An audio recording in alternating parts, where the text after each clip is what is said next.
سلامي سلامي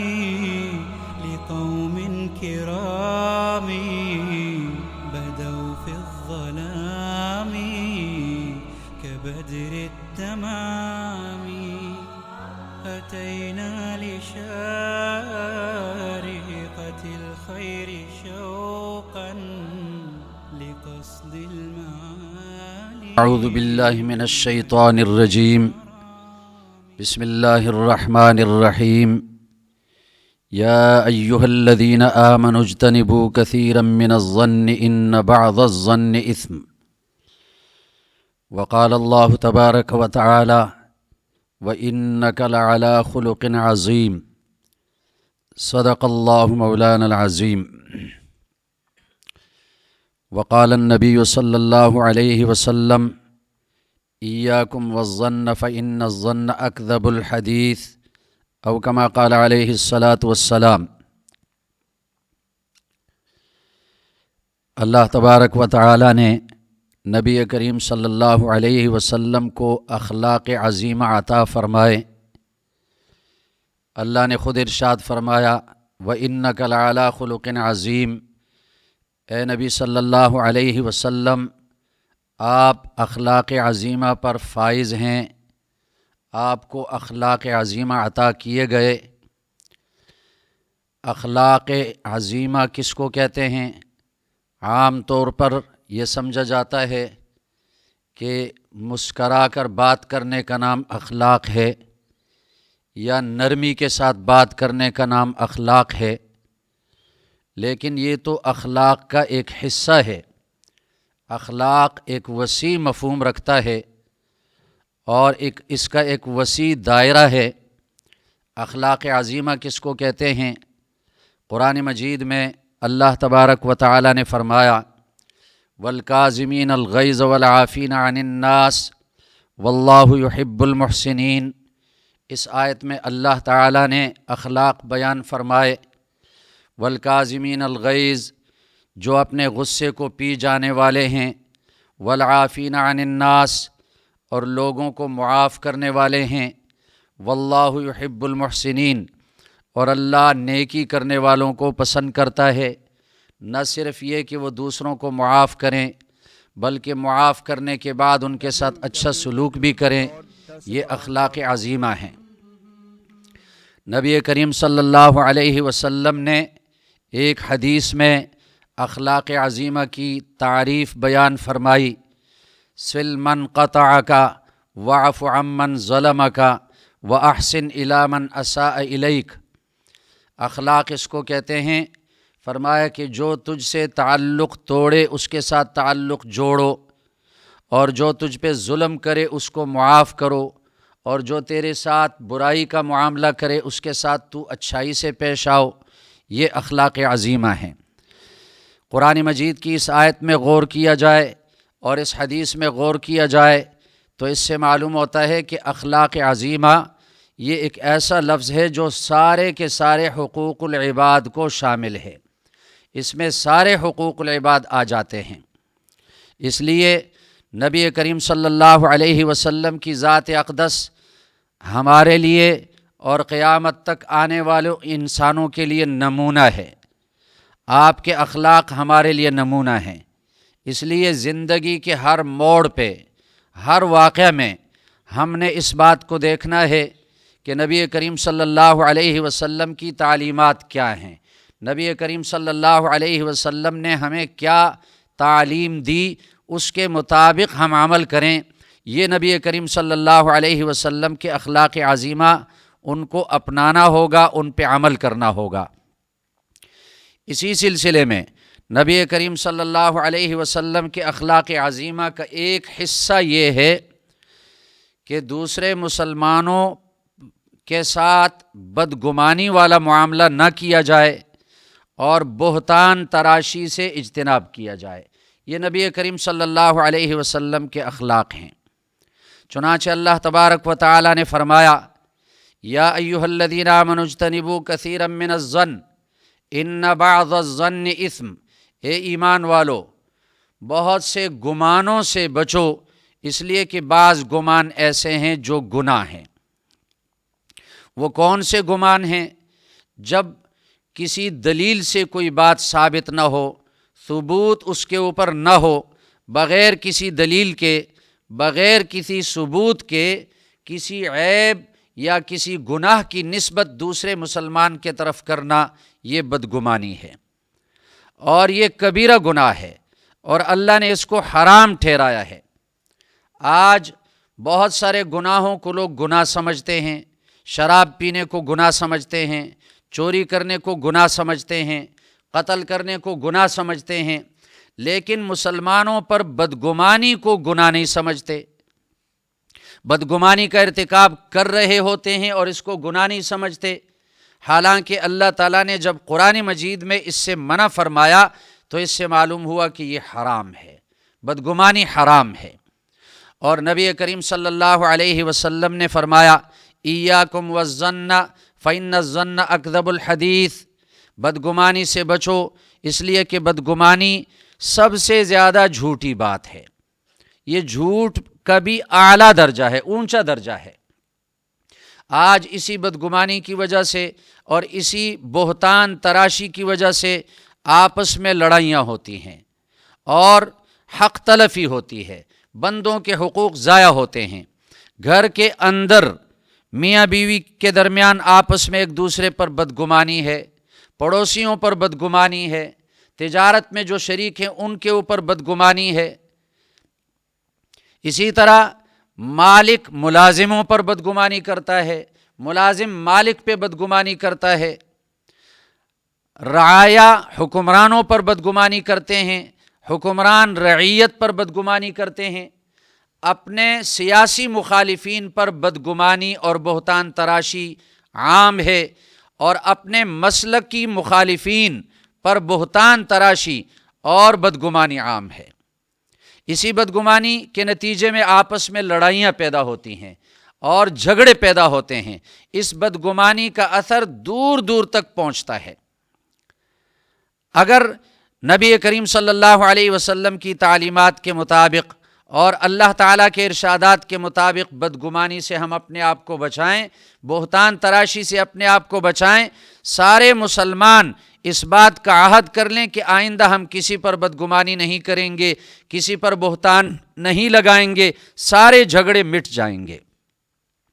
چنانچہ نبی کریم صلی اللہ علیہ وسلم کی تعلیمات میں، آپ کے اخلاق حسنہ میں اس کی بہت ساری مثالیں ملتی ہیں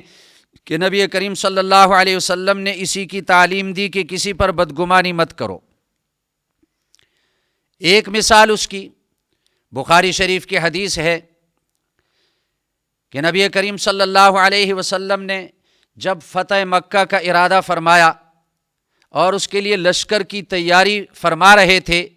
تو آپ صلی اللہ علیہ وسلم کا یہ معمول تھا کہ جس رخ پہ آپ نے جانا ہو اس رخ کا آپ پہلے سے کسی کو نہیں بتاتے تھے، کہیں ایسا نہ ہو کہ منافقین کو معلوم ہو جائے اور منافقین دشمنوں تک یہ خبر پہنچا دیں۔ تو نبی کریم صلی اللہ علیہ وسلم فتح مکہ کی تیاری فرما رہے تھے، لیکن آپ نے اس کو ظاہر نہیں فرمایا تھا تاکہ مشرکین کو پتہ نہ چلے۔ حاطب ابن ابی بلتع رضی اللہ تعالیٰ عنہ ایک صحابی ہیں، انہوں نے ایک خط مشرکین کے طرف لکھا اور اس خط میں نبی کریم صلی اللہ علیہ وسلم کی اس تیاری کا ذکر کیا کہ نبی کریم صلی اللہ علیہ وسلم ایک لشکر تیار کر کے تم پر حملہ کرنا چاہتے ہیں، اور اگر نبی کریم صلی اللہ علیہ وسلم اکیلے بھی تم پر حملہ کریں تو اللہ ان کی مدد فرمائیں گے، لہٰذا تم اپنا انتظام کرو۔ یہ خط لکھا اور ایک مشرکہ عورت کو دیا کہ یہ خط مکے والوں تک پہنچا دو۔ ادھر انہوں نے خط بھیجا، ادھر جبریل آئے اور نبی کریم صلی اللہ علیہ وسلم کو خبر دی اس واقعے کی۔ نبی کریم صلی اللہ علیہ وسلم نے حضرت علی، حضرت زبیر اور حضرت مقداد، ابو مرثد رضی اللہ تعالیٰ عنہم، ان صحابہ کو بھیجا اور ان کو حکم دیا کہ روضہ خاخ نامی جگہ پر جاؤ، وہاں ایک عورت تمہیں ملے گی اور اس عورت سے یہ خط لے کر آؤ۔ چنانچہ یہ صحابہ گھوڑوں پر سوار ہوئے اور اس مقام پر پہنچے اور اس عورت سے ملے، اس عورت سے کہا خط دے دو، اس نے کہا میرے پاس کوئی خط نہیں، انہوں نے دھمکی دے دی، آخر اس عورت نے اپنے بالوں سے خط کو نکالا، خط لے کر واپس مدینہ پہنچے تو نبی کریم صلی اللہ علیہ وسلم نے حاطب ابن ابی بلتع رضی اللہ عنہ کو بلایا اور ان سے پوچھا کہ تم نے یہ کام کیوں کیا ہے؟ انہوں نے عرض کیا یا رسول اللہ، میں نے یہ کام اس بنا پر نہیں کیا کہ میرے دل میں ایمان نہیں، مجھے اپنے ایمان کے اندر کوئی شک نہیں، یہ کام میں نے اس لیے کیا کہ آپ کے جتنے صحابہ مکہ سے ہجرت کر کے آئے مدینہ، ان صحابہ کے خاندان والے مکہ میں موجود ہیں، ان کی برادری والے موجود ہیں،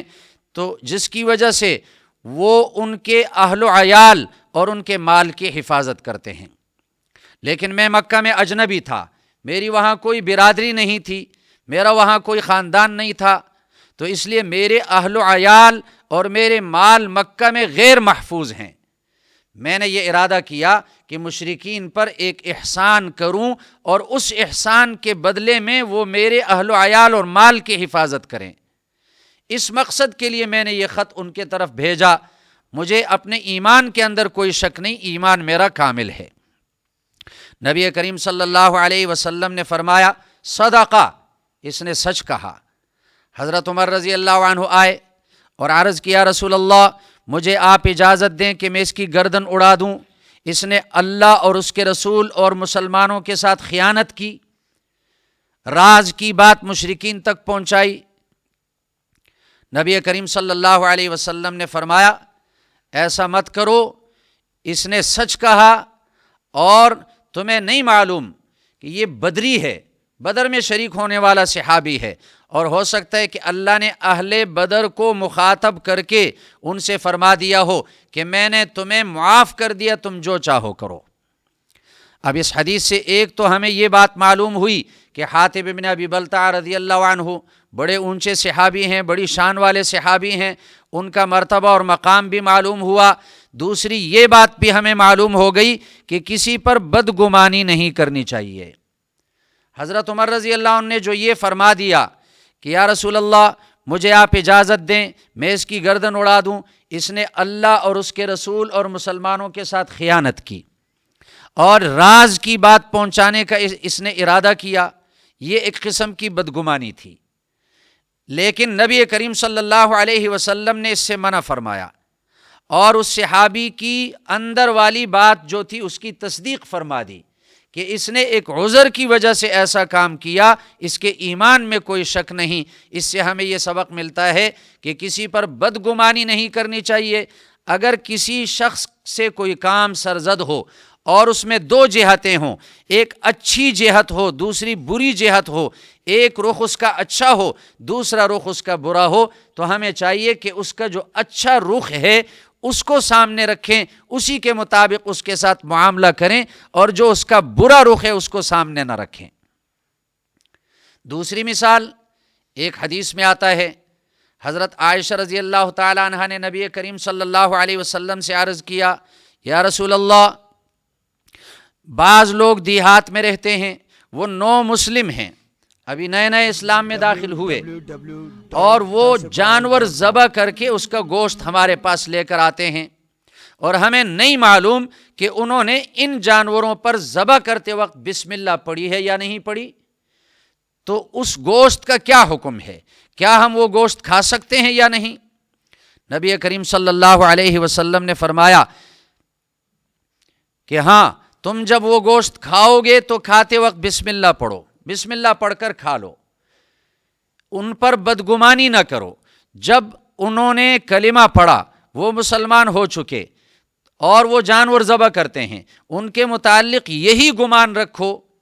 کہ انہوں نے بسم اللہ پڑھی ہوگی، جانور ذبح کرتے وقت بسم اللہ پڑھ کر جانور کو ذبح کیا ہوگا، لہٰذا تمہارے لیے اس جانور کا کھانا، اس کے گوشت کا استعمال کرنا اور کھانا جائز ہے۔ بدگمانی مت کرو کہ انہوں نے بسم اللہ نہیں پڑھی ہوگی۔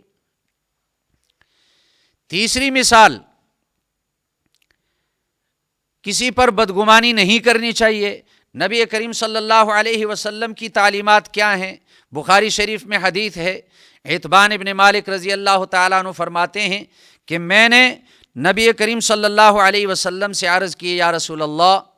میں مسجد کا امام ہوں، اپنی قوم کو نمازیں پڑھاتا ہوں، لیکن جب بارش ہوتی ہے تو سیلاب کا ریلا بہتا ہے اور میرے اور گھر کے درمیان بارش کا پانی میرے اور مسجد کے درمیان بارش کا پانی آ جاتا ہے سیلاب کا، میں مسجد میں نہیں جا سکتا، آپ ہمارے گھر میں تشریف لائیں اور ہمارے گھر کے اندر ایک جگہ آپ نماز پڑھیں برکت کے لیے، تاکہ اس جگہ کو میں مصلی بنا دوں، اور پھر اگر بارش ہو اور میں مسجد میں نہ جا سکوں تو میں اسی جگہ نماز پڑھوں۔ چنانچہ نبی کریم صلی اللہ علیہ وسلم ان کے گھر میں تشریف لائے، اور جب نبی کریم صلی اللہ علیہ وسلم ان کے گھر میں تشریف لائے تو محلے کے لوگ بھی گھر میں جمع ہو گئے، نبی کریم صلی اللہ علیہ وسلم کی زیارت اور ملاقات کی خوشی میں جمع ہو گئے۔ نبی کریم صلی اللہ علیہ وسلم نے ایک جگہ نماز پڑھائی ان کو، یہ نفل نماز تھی۔ کسی نے بات چھیڑی کہ مالک ابن دخشن نہیں آیا، کیوں نہیں آیا؟ تو دوسرے نے کہا کہ وہ اللہ اور رسول کے ساتھ محبت نہیں رکھتا، وہ اللہ اور رسول کے ساتھ محبت نہیں رکھتا۔ نبی کریم صلی اللہ علیہ وسلم نے اس سے فرمایا کہ ایسا مت کہو، مالک ابن دخشن کلمہ پڑھنے والا ہے، لا الہ الا اللہ محمد الرسول اللہ کا اقرار کرنے والا ہے، اس کے بارے میں ایسی بات مت کرو کہ یہ اللہ اور رسول کے ساتھ محبت نہیں رکھتا۔ اس شخص نے کہا، یا رسول اللہ، اس کی خیر خواہی اور اس کی ہمدردی منافقین کے ساتھ ہے۔ نبی کریم صلی اللہ علیہ وسلم نے پھر یہی بات ارشاد فرما دی کہ اس نے لا الہ الا اللہ محمد الرسول اللہ کا اقرار کیا، اور جس نے لا الہ الا اللہ محمد الرسول اللہ کا اقرار سچے دل سے کیا ہو، جہنم کی آگ اس پہ حرام ہے۔ نبی کریم صلی اللہ علیہ وسلم نے اس میں ہمیں یہ سبق سکھایا کہ کسی پر بدگمانی نہیں کرنی چاہیے۔ ایک شخص نے جو بدگمانی ظاہر کی کہ مالک ابن دخشن یہ اللہ اور رسول کے ساتھ محبت نہیں رکھتا، اس بنا پر یہاں حاضر نہیں ہوا، نبی کریم صلی اللہ علیہ وسلم نے اس کی تردید فرما دی کہ ایسا مت کہو، ہو سکتا ہے کہ اس کا کوئی عذر ہو، اس عذر کی وجہ سے یہاں نہ آیا ہو، لیکن وہ مومن ہے، لا الہ الا اللہ کا اقرار کرنے والا ہے، اور جو لا الہ الا اللہ کا اقرار کرنے والا ہے اس کو مومن سمجھا جائے گا اور اس پر دوزخ کی آگ حرام ہوگی۔ نبی کریم صلی اللہ علیہ وسلم کی ان تعلیمات سے ہمیں یہ سبق ملتا ہے کہ ہم ہر مسلمان کے ساتھ اچھا گمان رکھیں، بدگمانی کسی پر نہ کریں۔ اگر کسی کے پاس ہم نے دیکھا کہ مال زیادہ ہے، دولت زیادہ ہے، کبھی یہ نہ سمجھیں کہ اس کے پاس حرام ذرائع سے یہ مال آ رہا ہے، ناجائز طریقوں سے یہ مال جمع کر رہا ہے، یہ بدگمانی ہے، ہم اس پر اچھا گمان رکھیں۔ اگر کسی کو کوئی بڑا عہدہ ملا، یہ نہ سمجھیں کہ اس نے رشوت دی اور اس رشوت کی وجہ سے بڑے مقام پر پہنچا، بلکہ ہم یہی سمجھیں کہ اس نے اپنی صلاحیت کی بنا پر یہ مقام حاصل کیا ہوگا۔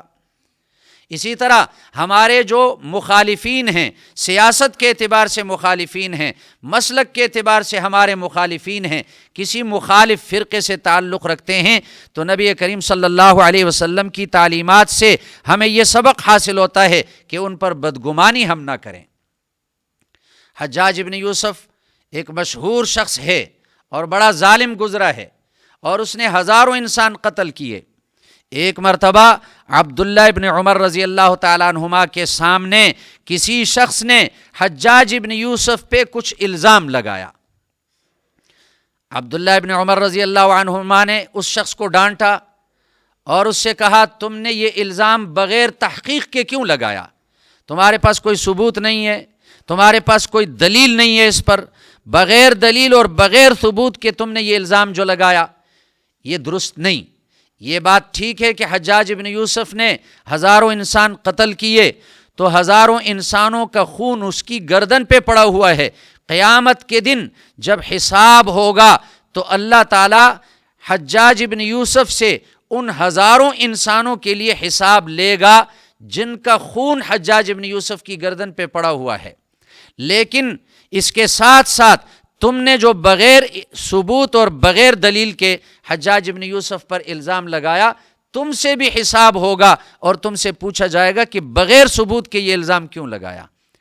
یہ نہیں کہ وہ بڑا ظالم ہے تو تم جو چاہو اس کے بارے میں کہہ دو، بغیر دلیل اور بغیر ثبوت کے کوئی بات کہو گے وہ تم پر وبال بنے گی اور قیامت کے دن تم سے اس کے بارے میں پوچھا جائے گا۔ ہمارے سامنے کسی بھی مسلمان کی کوئی بات آ جائے، اس بات میں ایک غلط پہلو نکل رہا ہو، ایک صحیح رخ اس کا بن رہا ہو، تو ہمیں چاہیے کہ اس کا صحیح رخ سامنے رکھیں اور اس پر اچھا گمان رکھیں۔ ظن المؤمنین خیرا، فرمایا مسلمانوں پر اچھا گمان رکھو، بدگمانی ان پر نہ رکھو۔ حدیث شریف میں ایک واقعہ آتا ہے، ایک صحابی مسجد نبوی سے ان کا گھر دور تھا، مدینہ کے آخری کنارے پر رہتے تھے اور ہر نماز کے لیے مسجد نبوی میں پہنچتے تھے اور اول وقت میں پہنچتے تھے۔ تو ایک مرتبہ کچھ صحابہ نے ان سے کہا کہ آپ بہت دور سے آتے ہیں، اس لیے اگر آپ اپنے لیے کوئی سواری خرید لیں، اس سواری پر آپ کا آنا جانا آسان رہے گا، دور سے آتے ہیں، پیدل چل کر آتے ہیں، آپ کو مشقت ہوتی ہے۔ اس صحابی نے جواب میں فرمایا کہ میں اس بات کو نہیں چاہتا کہ میرا گھر مسجد نبوی کے پڑوس میں ہو۔ اب صحابہ نے یہ سمجھا کہ یہ مسجد نبوی کے پڑوس میں رہنے کو اچھا نہیں سمجھتا اور دور رہنے کو اچھا سمجھتا ہے، تو صحابہ نے اس کی شکایت لگائی نبی کریم صلی اللہ علیہ وسلم کے سامنے کہ یہ آدمی اس طرح کہتا ہے کہ میں اس بات کو پسند نہیں کرتا کہ مسجد نبوی کے قریب میرا گھر ہو، یہ مسجد کے قریب رہنے کو پسند نہیں کرتا۔ ہر مسلمان کی یہ خواہش ہوتی ہے کہ میرا گھر مسجد کے قریب ہو، پھر مسجد نبوی کے قریب رہنے کی خواہش کون سے مسلمان کی نہیں ہوگی؟ ایک رخ ان کے سامنے اس بات کا آیا کہ یہ مسجد نبوی کے قریب رہنے کو پسند نہیں کرتا۔ جب نبی کریم صلی اللہ علیہ وسلم کے سامنے انہوں نے یہ بات کہہ دی، آپ صلی اللہ علیہ وسلم نے اس صحابی کو بلایا اور اس سے پوچھا تم نے یہ بات کس نیت سے کہی؟ اس نے عرض کیا یا رسول اللہ، میں نے اس نیت سے یہ بات کہی، میں یہ چاہتا ہوں کہ دور سے آؤں مسجد تک تو میرے قدم زیادہ لگیں گے اور جتنے زیادہ قدم ہوں گے اتنی زیادہ نیکیاں مجھے ملیں گی۔ نبی کریم صلی اللہ علیہ وسلم نے فرمایا تو نے جس کی نیت کی تجھے وہی ملے گا، جتنے قدم زیادہ لگیں گے اتنی زیادہ نیکیاں ملیں گی۔ اس سے ہمیں یہ سبق ملا کہ ہر مسلمان کی ہر بات کو اچھے رخ پہ حمل کرنا چاہیے اور اس کا اچھا رخ لینا چاہیے۔ اگر مسلمان کوئی کام بھی ایسا کرے، اس سے کوئی کام ایسا سرزد ہو جس کا ایک رخ اچھا ہو دوسرا برا ہو، ہمیں چاہیے کہ اس پر بدگمانی نہ کریں اور اس کے اچھے رخ کو سامنے رکھیں، اور سارے مسلمانوں کے لیے ہمارا دل صاف ہو۔ بخاری شریف میں اسی طرح بدگمانی کا ایک واقعہ آتا ہے۔ حضرت عائشہ رضی اللہ عنہا اس حدیث کو روایت کرتی ہیں کہ ایک غریب عورت تھی اور وہ رنگ کی کالی تھی اور مدینہ منورہ آئی،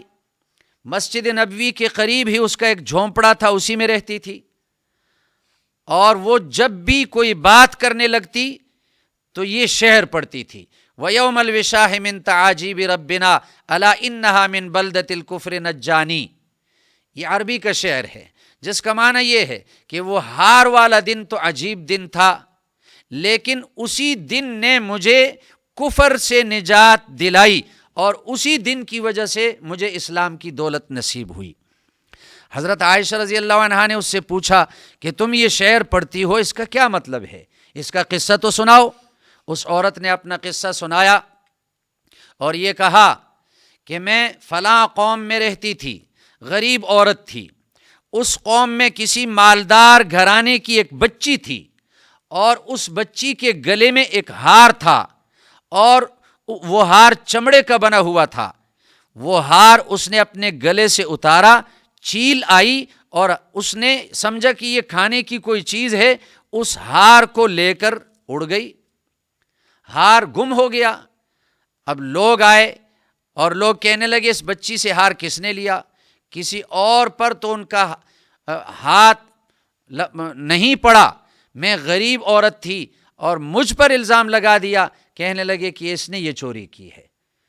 مجھ سے کہا تم نے چوری کی، میں نے کہا میں نے چوری نہیں کی،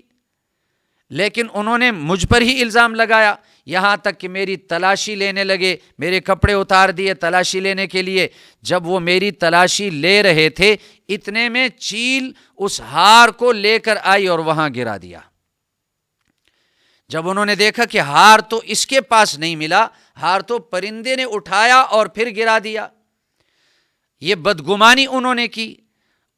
اس کی وجہ سے وہ عورت کہتی ہے کہ میں ان لوگوں سے متنفر ہو گئی اور میں نے ان کو چھوڑا، ہجرت کی، مدینہ پہنچی اور مدینہ میں یہاں ایمان کی دولت مجھے نصیب ہو گئی۔ بدگمانی انہوں نے کی اور بدگمانی کی وجہ سے ان کی رسوائی ہوئی، رسوا ہو گئے۔ جس پر بدگمانی تھی اللہ تعالیٰ نے اس کی صفائی بالکل ظاہر فرما دی۔ بخاری شریف میں نبی کریم صلی اللہ علیہ وسلم نے حضرت عیسیٰ علیہ السلام کا ایک واقعہ نقل فرمایا کہ عیسیٰ علیہ السلام نے ایک شخص کو دیکھا کہ اس نے چوری کر لی۔ عیسیٰ علیہ السلام نے اپنی آنکھوں سے دیکھا کہ اس نے چوری کر لی۔ اس شخص سے فرمایا سرقتا، تو نے چوری کی؟ اس نے کہا واللہ ما سرقتو، قسم کھا کر کہا کہ میں نے چوری نہیں کی۔ حضرت عیسیٰ علیہ السلام نے جب اس کی قسم سن لی تو قسم تو اللہ کے نام کی کھائی جاتی ہے اس کی عظمت کو ظاہر کرنے کے لیے، اس لیے جو قسم کھائے پھر لوگوں کو چاہیے کہ اس کی قسم پر یقین کر لیں اور اللہ کے نام کی تعظیم کریں۔ حضرت عیسیٰ علیہ السلام نے جب اس کی قسم سن لی تو فرمایا آمنت باللہ وکذبت عینیہ، میرا اللہ پر ایمان ہے اور میں نے اپنی آنکھوں کو جھٹلا دیا۔ مطلب اس کا یہ ہے کہ میں نے تو اپنی آنکھوں سے دیکھا تھا کہ تو نے دوسرے کا مال اٹھایا، چوری کی، لیکن جب تو نے قسم کھائی کہ میں نے چوری نہیں کی تو میں نے اپنے آپ کو جھٹلا دیا اور بدگمانی سے اپنے آپ کو بچایا، اور میں اب یہ سمجھوں گا کہ یہ مال جو تم نے اس کا لیا ہے شاید تمہارا اس پر کوئی قرضہ ہوگا، شاید تمہارا اس پر کوئی حق ہوگا، تم نے اپنا قرضہ اور اپنا حق اس سے وصول کیا ہوگا، اس لیے میں بدگمانی نہیں کرتا۔ اس سے ہمیں یہ سبق مل گیا کہ ہم بھی کسی مسلمان پہ بدگمانی نہ کریں، سب کے لیے اپنا دل صاف رکھیں، اپنا دل سب کے لیے صاف رکھیں، اور اس کا بڑا اجر و ثواب ہے۔ ایک حدیث شریف میں آتا ہے کہ نبی کریم صلی اللہ علیہ وسلم صحابہ کرام کی ایک مجلس میں تشریف فرما تھے اور آپ نے ارشاد فرمایا کہ ابھی ایک آدمی آنے والا ہے وہ جنتی ہے۔ صحابہ نے دیکھا تو ایک شخص مسجد میں داخل ہوا اور یوں لگ رہا تھا جیسے ابھی اس نے تازہ وضو کیا ہے، اس کے اعضاء سے وضو کا پانی ٹپک رہا تھا۔ وہ آدمی بیٹھا اور جب تک مجلس قائم رہی بیٹھا رہا اور دین کی باتیں سنتا رہا، پھر واپس چلا گیا۔ دوسرے دن نبی کریم صلی اللہ علیہ وسلم پھر اسی جگہ تشریف فرما تھے اور دین کی بات سنا رہے تھے۔ آپ نے پھر فرمایا کہ ابھی ایک آدمی آنے والا ہے اور وہ جنتی ہے۔ صحابہ نے دیکھا تھوڑی دیر کے بعد وہی شخص آیا مجلس میں۔ تیسرے دن پھر یہی واقعہ ہوا کہ آپ نے پھر یہ خبر دی کہ ابھی ایک آدمی آ رہا ہے جو جنتی ہے۔ صحابہ نے دیکھا تو تیسرے دن پھر وہی شخص اس مجلس میں آیا۔ جب تیسرے دن وہ شخص واپس جانے لگا تو عبداللہ ابن عمر رضی اللہ عنہما فرماتے ہیں میں اس شخص کے ساتھ اٹھ کر چلا گیا اور میں نے اس سے کہا کہ میں نے گھر میں اپنے باپ کے ساتھ جھگڑا کیا ہے اور میں گھر میں نہیں جا سکتا، اگر آپ مجھے اجازت دیں تو میں 3 دن آپ کے ساتھ آپ کے گھر میں رہوں۔ اس شخص نے کہا ٹھیک ہے میرے ساتھ رہو گھر میں۔ فرماتے ہیں کہ 3 دن تک میں اس کے گھر میں اس لیے رہا تاکہ میں دیکھ لوں اس کا کون سا ایسا اونچا عمل ہے کہ جس عمل کی بنا پر نبی کریم صلی اللہ علیہ وسلم نے 3 دن مسلسل ان کے لیے جنتی ہونے کی خوشخبری سنائی۔ فرماتے ہیں میں ان کو دیکھتا رہا، دن کو بھی دیکھتا رہا، رات کو بھی دیکھتا رہا، ان میں کوئی خاص عمل ایسا نظر نہیں آیا جو دوسرے مسلمانوں میں نہیں پایا جاتا۔ 5 نمازیں دوسرے مسلمان پڑھتے ہیں وہ بھی پڑھتا ہے، تہجد دوسرے مسلمان پڑھتے ہیں وہ بھی تہجد کی نماز پڑھتا ہے۔ 3 دن گزر گئے۔ 3 دن کے بعد میں نے اس شخص سے کہا کہ میں نے باپ کے ساتھ کوئی جھگڑا نہیں کیا تھا، میں صرف یہ چاہتا تھا کہ آپ کے ساتھ 3 دن رہوں اور آپ کا کوئی خاص عمل دیکھوں، اس لیے کہ میں نے 3 دن نبی کریم صلی اللہ علیہ وسلم کی زبان مبارک سے آپ کے لیے جنتی ہونے کی خوشخبری سنی ہے۔ تو آپ کا کون سا عمل ہے جس کی وجہ سے نبی کریم صلی اللہ علیہ وسلم نے آپ کے لیے جنتی ہونے کی خوشخبری سنائی؟ اس شخص نے جواب میں کہا اور کوئی ایسا عمل تو مجھے نہیں معلوم کہ جو میں کرتا ہوں اور دوسرے مسلمان نہیں کرتے، البتہ ایک عمل یہ ہے میرے اندر کہ میرا دل سارے مسلمانوں کے لیے صاف ہے، کسی مسلمان کے لیے میرے دل میں حسد نہیں، بغض نہیں، کھوٹ نہیں، دل میرا سب کے لیے صاف ہے، اور میں رات کو سونے سے پہلے سب کو معاف کر دیتا ہوں، یہ عمل میرے اندر موجود ہے۔ اس صحابی نے کہا بالکل یہی عمل ہے، اس عمل کی بنا پر نبی کریم صلی اللہ علیہ وسلم نے تیرے لیے 3 دن جنتی ہونے کی خوشخبری سنائی ہے۔ بڑا اونچا عمل ہے کہ ہمارا دل تمام مسلمانوں کے لیے صاف ہو، کسی مسلمان پر الزام نہ لگائیں، بہتان تراشی نہ کریں، کسی مسلمان پر بدگمانی نہ کریں۔ اگر اس سنت پہ ہم نے عمل کیا، نبی کریم صلی اللہ علیہ وسلم کے ان اخلاق حسنہ کو ہم نے اپنا لیا، تو گھروں کے اندر بھی سکون پیدا ہوگا اور اطمینان ہوگا، میاں بیوی کے آپس میں محبت پیدا ہو جائے گی، پڑوسیوں کے ساتھ تعلق اچھا ہو جائے گا، پورا معاشرہ درست ہو جائے گا۔ آج جتنے بھی جھگڑے ہو رہے ہیں، جتنے بھی فسادات ہو رہے ہیں، اگر دیکھا جائے ان تمام جھگڑوں اور ان فسادات اور ان اختلافات اور ان لڑائیوں کی بنیادی وجہ الزام تراشی اور بہتان تراشی اور بدگمانی ہے۔ اگر ہم ایک مسلک والے ہیں، ایک فرقے سے تعلق رکھنے والے ہیں، اور ہمارے خلاف کوئی دوسرا فرقہ ہے، وہ بھی مسلمان ہم بھی مسلمان، ان کے متعلق ہم بدگمانی نہ کریں، ان کا جو کلام ہے، ان کی جو بات ہے، اس کے لیے کوئی اچھا معنی ہم سامنے رکھیں اور اسی کے مطابق ان کے ساتھ معاملہ کریں۔ اگر کوئی ہمارے سیاسی مخالفین ہیں اور دوسری پارٹی سے ان کا تعلق ہے، بدگمانی نہ کریں، بدگمانی سے اپنے آپ کو بچائیں۔ اگر کوئی تجارت میں ہمارے ساتھ شریک ہے، اس پر بدگمانی نہ کریں۔ اگر کسی کی فیکٹری ہے تو فیکٹری کا مالک ملازموں پر بدگمانی نہ کرے کہ یہ چوری کرنے والے ہیں، ملازم مالک پہ بدگمانی نہ کریں۔ اگر اس بدگمانی سے اپنے آپ کو ہم نے بچا لیا